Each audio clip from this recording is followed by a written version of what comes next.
What is happening, everybody? James Hancock here. I'm back to review the new film Renfield, which is coming out this Friday. I just got out of an early screening at the Alamo Drafthouse down in Lower Manhattan, and not to worry, I won't share any spoilers since the flick's not coming out for a couple more days. But it was one of those special kind of advanced screening events where they handed out like props, like shades and fang teeth and special rings and T-shirts and special cocktails and all that stuff. Basically, Universal was pulling out all the stops. And before I give you my thoughts on the film, let me admit that I occasionally fall into this trap of applauding a movie for what it represents as opposed to judging a film with a more like objective criteria. In this case, on the surface, it's everything I like. It's very short, it's barely over an hour and a half. It's fast-paced as hell. It's a hard R with tons of comedy, tons of gore, and it has an absolutely delirious performance by Nicolas Cage, someone who I've been watching in the movies since like the mid-'80s and Peggy Sue Got Married and Raising Arizona. I mean, I've been watching him in movies my entire life, so I wanted the movie to be good. I sincerely thought it might be good, but it's kind of a mess. So without any spoilers, I'm just going to tell you what's the good, what's the bad, and you can make up your own mind about whether or not you want to throw down some money to see it in the theater. And also, let me acknowledge, this is just one person's opinion. Comedy is a very subjective thing. There was a girl in my row who was curled up in a ball, giggling and cracking up hysterically the entire movie, clapping uproariously, just absolutely loving the experience. So while I loved Nicolas Cage in this movie, and I think he was absolutely sublime and hysterical and everything you want Nicolas Cage to be, the rest of the movie is just... Anyway, let me get to the basics first. The premise is that you have Renfield. After 100 years of being Dracula's henchman, he longs for a life away from the Count, constantly bringing him bodies to feed upon. And through this self-help group, he learns about codependency, and he starts taking steps to try to break away from this toxic working relationship with his lord and master. And along the way, he befriends the one honest cop in all of New Orleans who is waging a one-woman war to try to take down this organized crime family that is running amok in New Orleans. But the movie is directed by Chris McKay. Some of his previous movies include the Lego Batman movie as well as the Tomorrow War, two movies I must admit that I did not like. Thought Renfield was superior to those, but still not a complete success. And the movie was written by Ryan Ridley and Robert Kirkman. And if Robert Kirkman's name sounds familiar, he is the guy who created the comic books Invincible, as well as The Walking Dead, which got turned into the animated show, as well as the live-action zombie show. Robert Kirkman is one of the most successful comic book creators who's ever lived. And it seems like when it came to cooking up this flick, they had a great meeting where they came up with the initial premise, like what if Renfield, after 100 years of being enslaved to Count Dracula, decides to break away, and he does so in the context of this really touchy-feely kind of self-help group where people share their sad stories about the horrible people in their lives. And I feel like that is fantastic. And the scenes between Nicholas Hoult and Nicolas Cage are, as advertised, funny as fucking shit. And Nicolas Cage, he's just holding nothing back. If you enjoy kind of the campy side of Nicolas Cage, like the Nicolas Cage who does things like Face Off with John Woo, you very much have that Nicolas Cage with all that manic, crazed energy on display in this flick. And anytime he and Nicholas Hoult are sharing a scene, it's fantastic. I absolutely loved it.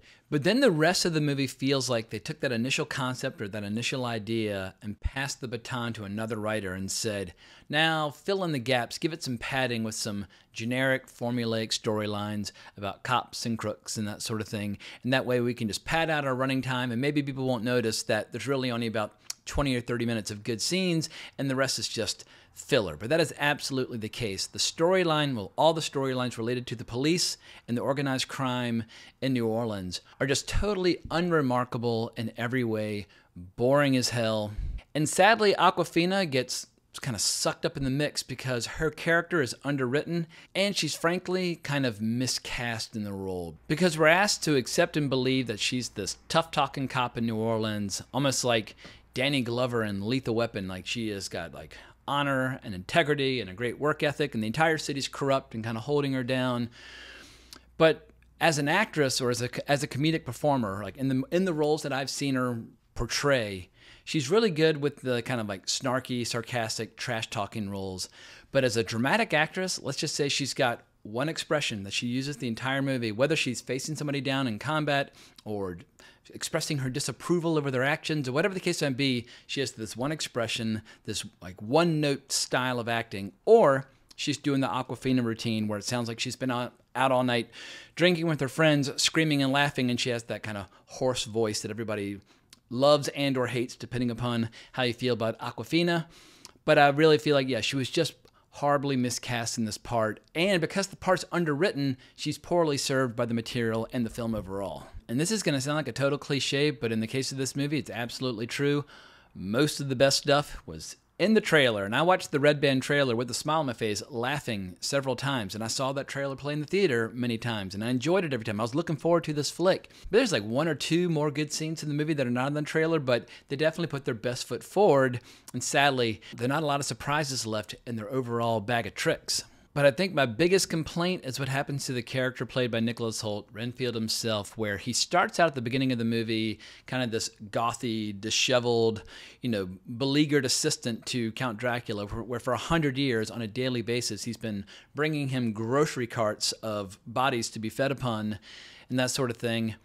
But as the movie progresses and he starts trying to kind of improve himself and learn to respect himself and get away from his domineering master, he becomes increasingly just lame and insufferable, where he turns into this kind of, I guess the whole movie starts to turn into this glorified, touchy-feely self-help book, like one that you'd find on a rack in a grocery store with like some really stupid title like, "Yes, You Can," or something like that, but at the same time has like these generous quantities of gore, but it's gore designed for people who want to see splatter but don't want to be upset. There's not a single moment in this entire movie that's going to upset anybody. It's kind of designed for people who actually are very sensitive and don't want to be taken to the dark side or don't want to see anything too extreme, but they want to pretend as if they've been raised in hell, because on the surface, at least, it appears as if this movie has a lot of R-rated action, because it's superficial gore and it's superficial action, because in the end, the only person who seems to understand what this movie is Nicolas Cage, or at least he got the memo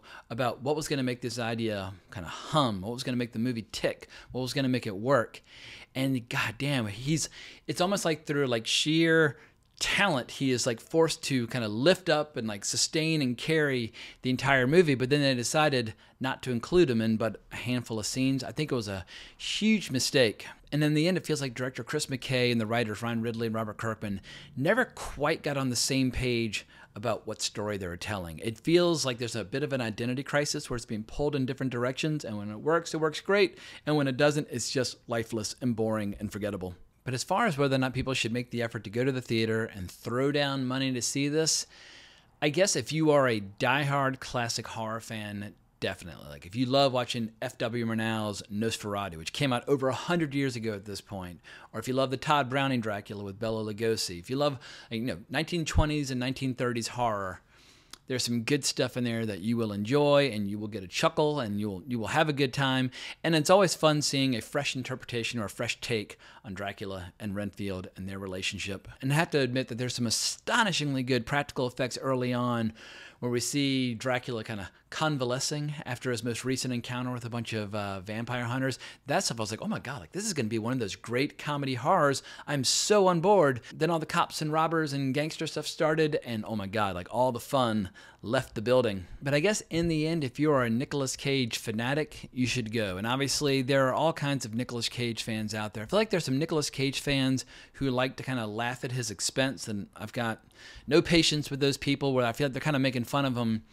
And this is a guy who, for decades now, has been working with Francis Ford Coppola and David Lynch and John Woo, and just been giving us so many astonishing movies, especially movies recently like Mandy, which is one of my favorite movies of 2018.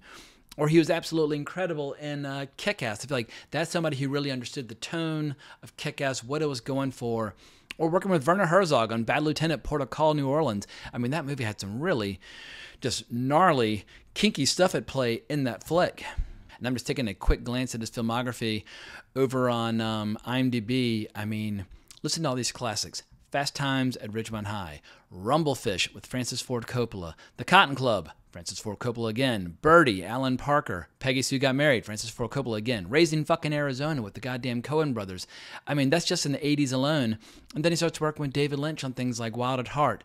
And in the 90s, things got a little weird, got a little crazy, but I must admit, when he went into his kind of action phase of The Rock, Con Air, and Face Off all back to back, I was on board. And then when he did Snake Eyes with Brian De Palma, or Bringing Out the Dead with Martin Scorsese, I mean, This is a murderer's row of some of the best directors of the last 40 years, or Charlie Kaufman with Adaptation, directed by Spike Jonze.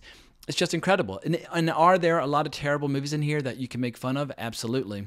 And is there some truth to the rumor that there's basically no movie that he won't do as long as you meet his asking price, because he's a big spender and he's got a lot of expensive pastimes and a lot of expensive property and he needs the money? I don't know if that's true or not, but I find it credible, but I have no evidence to support that. But I fucking love Nicolas Cage, unironically. I'm not winking. I'm not smirking. I think he's an incredibly talented actor who during my lifetime has made a habit of working with some of the best directors alive. So whenever he shows up to bring his A game in a crazy role like Count Dracula, I will always be there. So from that point of view, I'm glad that I went, even if I was disappointed with the final result. But I think that's all I've got to say. So I hope you enjoyed this review. Take it as you will. Like I said, there are other people in the audience who clearly enjoyed it more than I did. But if you like this video, please remember to like the video, subscribe to the channel, hit that notification bell, and more importantly, as always, onwards and upwards.